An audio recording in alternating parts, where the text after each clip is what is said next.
This story is generated and narrated by AI. Please excuse any glitches in the voice.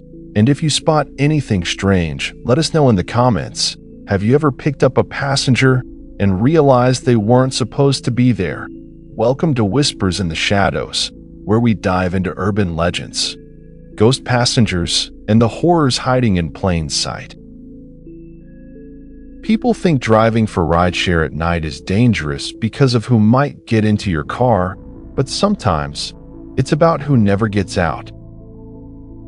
I started the night like any other, tank half full, screen brightness dialed down low, quiet jazz playing in the background just loud enough to keep the silence from settling in too deep. The app was slow, no pings for almost 40 minutes. It was a Monday. Cold and wet. Not the kind of night people go drinking or bar hopping in this part of New York. I was parked off a back road near Route 7, engine idling, windshield wipers keeping time. I was about to pack it in early when the screen lit up, new ride request. It was an unusual ping, no profile photo, no star rating, just a name, Lillian pickup location, Moss Hollow Road destination. No details provided, just one word in the message box: home now. Moss Hollow isn't exactly on the map. It's a stretch of road between an old church and nothing. Locals say the name came from a graveyard that was dug out of a slope, always wet, always sinking. Not a place you'd walk around in, especially not at night. I stared at the request longer than I should have. The app said she was just a couple minutes away, maybe a quarter-mile up the road. I accepted it. The closer I got, the worse the fog became. It rolled over the hills like slow waves, thick, yellowish under the streetlights. That's when I saw her, a woman standing by the edge of the road. No umbrella, barefoot, long, white dress clinging to her legs in the rain. She wasn't waving, just standing, looking straight ahead. Not at me, like she was waiting for something behind me. I pulled over, lowered the window a crack. "You Lillian?" She didn't answer, just walked around the front of the car and got in the back. Didn't say a word. The interior light flickered when the door shut. She smelled like cold iron and lilacs, old perfume, faded and sharp. "Where to?" I asked, trying not to sound unnerved. "Home," she said, finally. Her voice was soft, but it carried something underneath it, like it echoed in a room I couldn't see. I looked at the app, still no destination, just a spinning wheel. "I need an address," I said, gently. She leaned forward a little, then whispered something I couldn't quite make out. I turned my head, asked her to repeat it, but she was already leaning back, hands folded neatly in her lap, eyes fixed on the window. I started driving. The GPS rerouted 3 times, first to a spot near the edge of town, then into a dead end, then out toward the hills. Each time, the blue line flickered and shifted like it was unsure. Eventually, it stopped rerouting. The destination pin landed on a patch of road labeled Memory Lane. No joke, except I didn't remember any memory lane in this area. The drive was long. Neither of us said a word. Every few minutes, I glanced into the rearview mirror. She never moved, just sat perfectly still, not even blinking. At some point, I realized she was humming. It was an old tune. I couldn't place it. Something like a lullaby, notes rising, then falling, like a melody from a dream you wake up forgetting. The sound started getting under my skin. After 20 minutes, I tried to make conversation again. "You from around here?" No answer. Kind of a rough night to be out. Didn't expect any requests this late. Still nothing. She didn't seem angry, just unreachable, like she wasn't really in the car, just a reflection caught in the glass. About halfway there, the fog got thicker again. The headlights barely reached past the hood. I slowed to a crawl, then from the corner of my eye, I saw her head turn. Not a subtle glance, a full, deliberate rotation. She was watching me in the mirror. I didn't say anything, didn't react, but I felt it, that deep down sense, the kind you get when someone behind you is too close, even if they haven't touched you. I think I've been here before, I muttered, mostly to myself. She spoke again, voice lower this time. You have. That stopped me cold. I glanced back. She hadn't moved, but now she was smiling. It wasn't wide or cartoonish, just enough to make me feel like I was the only one not in on a secret. I pulled the car over to the side. The GPS had frozen. The screen said, "Arrived." But we were in the middle of nowhere. Just trees and fog and an old stone fence broken in half by vines. You sure this is it? I asked, already knowing she wouldn't answer. I turned to face the back seat. Empty. The door hadn't opened. No sound. No motion. Just gone. And on the seat, a single wet footprint. Small, barefoot, pointing toward the front of the car. I don't remember driving home that night. I just remember the fog never lifting, and the way my hands trembled on the wheel like they didn't belong to me. The app showed the ride as completed, payment processed, but no rating, no tip, no trace of the name Lillian anywhere in the ride history. I tried to shake it off. I even laughed, the kind of dry, nervous chuckle you give yourself when reality feels too soft around the edges. Maybe I was overtired. Maybe she'd been a prank. One of those internet scare things people record and post for clout. But then I remembered the footprint. I had taken a photo of it, and when I opened my phone to check, the picture was there. Sort of. It was blurred, warped, like the data had been corrupted, but I could still make out the shape. A bare foot, facing forward. I didn't sleep that night. I sat in the kitchen with the light on and my keys in my hand.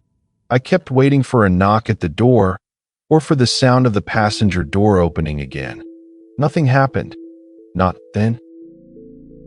The next day, I tried to forget it. Told myself it was stress or a dream or some glitch in the app. But something stayed with me, a sound. Like a song stuck in my head, that humming. I started hearing it in small places, in the elevator at work, from the vents in my car, once, faintly, beneath the water when I was washing dishes. Each time, it was the same melody, low, slow, familiar but wrong. Like someone was humming from just behind the wall. A week passed, then two. I didn't take night shifts anymore. I changed the settings on my rideshare account to daytime only, and for a while, things were quiet until last Thursday. It was raining again, just like that first night, and I got a notification from the app. A system error had reset my preferences. Night rides were enabled again. Before I could fix it, another ping came through. I didn't even look at it, just hit decline. But the app glitched. The screen froze for a second, then reloaded. Ride accepted. Name, Lillian. Pickup, same spot on Moss Hollow Road. Destination, home. I stared at the phone for a long time. I told myself to cancel, to turn off the app, to throw the phone across the room if I had to, but my hands didn't listen. They moved on their own, slid the phone into the holder, turned the ignition. Before I knew it, I was back on the road. The rain was heavier this time, like sheets of wet fabric dragging across the windshield, and the fog came earlier. It crept in from both sides like a closing hand. By the time I reached Moss Hollow, visibility was almost zero. And she was there, exactly the same as before. White dress, no shoes, standing still like she'd never moved since the first night. Only this time, she was facing the car. I don't remember her opening the door. One moment, the car was empty. The next, she was seated in the back. Same position, hands folded, head slightly tilted. She didn't say anything, She didn't have to. I just started driving. The GPS flickered again, but this time, it didn't reroute. It just said, "Return to origin." The drive was even quieter than before. No jazz this time, no radio, just the sound of tires on wet road, and that low hum from the back seat. She was doing it again, that melody, only now. I could make out the words. They were barely above a whisper, but I heard them clearly, like they were being whispered inside my head. "If you leave me in the cold, I will follow. I will hold. If you turn and run from me, you will never be set free." I felt the wheel pulling slightly to the left, not from the car, from me, like some part of me was choosing the path without permission from the rest. And outside the window, things had changed. The trees were older now, taller, bent at impossible angles like they'd been grown in grief. I knew I wasn't driving through New York anymore. At least, not any part of New York I recognized. Then I saw it. The sign, Memory Lane, dead end. But this time, there was something at the end of it. A house, no lights, 2 stories, sagging porch, windows black as tar, and it felt wrong. Not in the way abandoned places feel wrong. This felt awake, like the house had been waiting. I stopped the car at the edge of the gravel. The app still said, "Arrived." I turned around slowly. "Lillian," I said, my voice barely above a whisper. She was already looking at me, but now she wasn't smiling. She looked tired, not angry, not sad, just worn, like someone halfway between this world and another. "Is this your home?" She nodded slowly, but then she said something that made the hairs rise on my arms. "Not mine, yours." The door to the house opened by itself. It didn't creak, didn't swing wide like in the movies. It just opened quietly, casually, like it already knew I was coming. I stepped out of the car. The gravel felt wrong under my shoes, soft and warm, like something had been buried just beneath the surface. I turned to look at Lillian, expecting her to follow, but she was gone.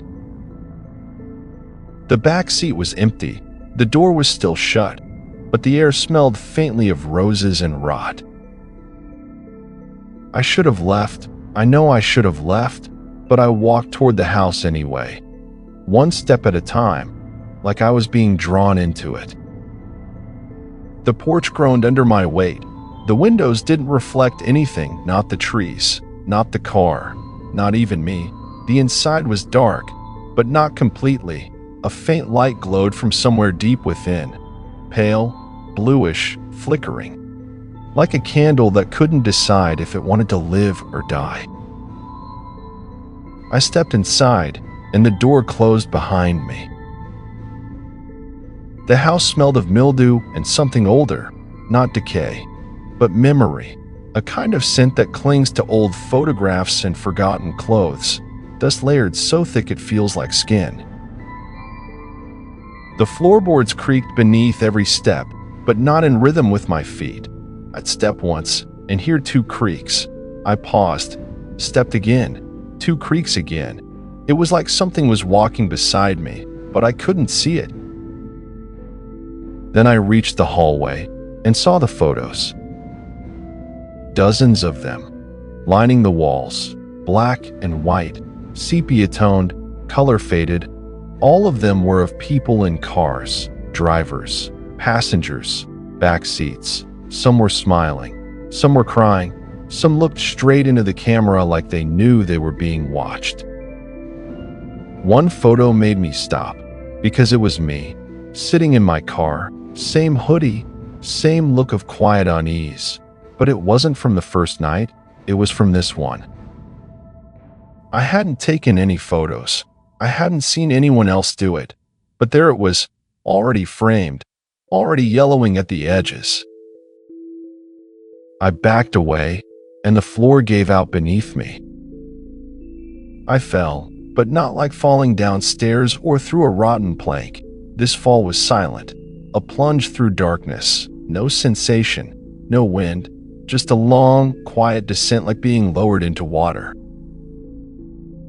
When I landed, it wasn't with a thud, it was soft, almost gentle, like the house was placing me where I needed to be.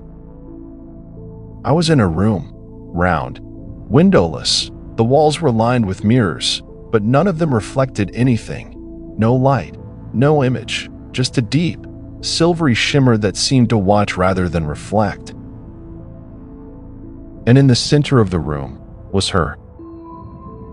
Lillian stood in front of a chair, one of those old velvet things with clawed feet and a high back. She wasn't smiling. She looked tired again, but something in her eyes had changed. She looked aware. "I remember now," she said softly. Her voice echoed slightly, not in the room, but in my head. "I've done this before." She pointed to the chair. "You have to sit." I asked her why. She didn't answer, just kept pointing. And something moved in the mirrors, not a reflection, not an image, just a suggestion of shape, a ripple across the silver, like the surface of a lake when something large stirs beneath it. I sat down, not because I agreed, but because I had to. The moment I did, everything changed. The mirrors came alive. Images flickered across them, rapid, chaotic. Scenes from my life, childhood, teen years, first job, first kiss, moments I'd forgotten, moments I'd buried, and then scenes I didn't recognize. A crash, a fire, a woman screaming my name. Me, behind the wheel, eyes wide, Lillian in the back seat, not dressed in white, but in red, blood on her hands. I stood up, or tried to, but the chair held me in place. The images slowed, until only one remained, the last ride I ever gave. I was driving down Moss Hollow, rain pouring, Lillian's voice in the background, humming. Then, the car went off the road. I watched it all, frozen, watched as the car flipped, watched as the passenger window shattered, watched as I was thrown through the windshield. Silence. Then darkness. When I opened my eyes, I was still in the chair, but Lillian was gone. The room was empty, and the mirrors were no longer mirrors. They were windows, looking out onto a world I didn't recognize. Fog, endless roads, cars driving without drivers. And somewhere in that world, a rideshare pinged. Name, Lillian Pickup, memory lane destination, home. I don't know how long I sat there. Minutes, hours, days. Time didn't seem to matter in that place. Eventually, the chair let go, and I stood, unsteady, like I'd just woken from a surgery I never agreed to. The mirrors, or windows, were fading, flickering like candlelight before a gust, and then, without warning, I was back in the car. The engine hummed, the air was still, the radio played a soft, static lullaby, and Lillian was in the back seat. But something was different. She wasn't looking out the window anymore. She was staring straight at me, expressionless, still, her eyes not focused on my face, but just past it, as though watching something over my shoulder. The road ahead was unfamiliar, gray, lined with trees that bent toward the car like mourners at a funeral. No signs, no lights, but the GPS still glowed with a single word: home. I didn't ask her where that was. I didn't speak at all, because deep down, I already knew this wasn't about getting her somewhere. It was about getting me back. We drove in silence, the road winding like a question that had no answer. At some point, she spoke, just one sentence, soft, flat, final. This is where you start remembering. The trees opened up, and suddenly, I recognized it, not the place, the feeling, that deep, heavy dread, the kind that pulls in your stomach before your mind catches up. It was the crash site. I didn't want to stop, but the car slowed on its own, brakes easing into gravel. The passenger door opened, but she didn't move. Instead, I turned to her and said something I never meant to say. "I'm sorry I didn't stop." She didn't respond. She didn't need to. Because this wasn't just about her. It was about all of them. All the passengers I'd driven, the ones I'd ignored, the ones I rushed, the ones who needed help and got silence instead. Every 5-star rating, every tip, every polite smile in the mirror, it all added up, and none of it made a difference in the end. Lillian stepped out, finally, but before she closed the door, she leaned forward and whispered, "Not every ride takes you somewhere. Some just take you back." The door shut, and she walked into the trees. I didn't follow. I didn't drive away. I just sat there, listening to the quiet, to the ghosts in the engine. Then the GPS blinked, and a new ride appeared. Name, unknown pickup, nowhere, destination, home. I hit accept and started driving. Because sometimes you don't choose where the road ends. It chooses you. What would you have done if Lillian got into your car? Was she a ghost? Or something else entirely? Let us know your theory in the comments below. And don't forget to like, subscribe, and hit the bell for more urban legend horror stories. We'll see you again on your next midnight drive.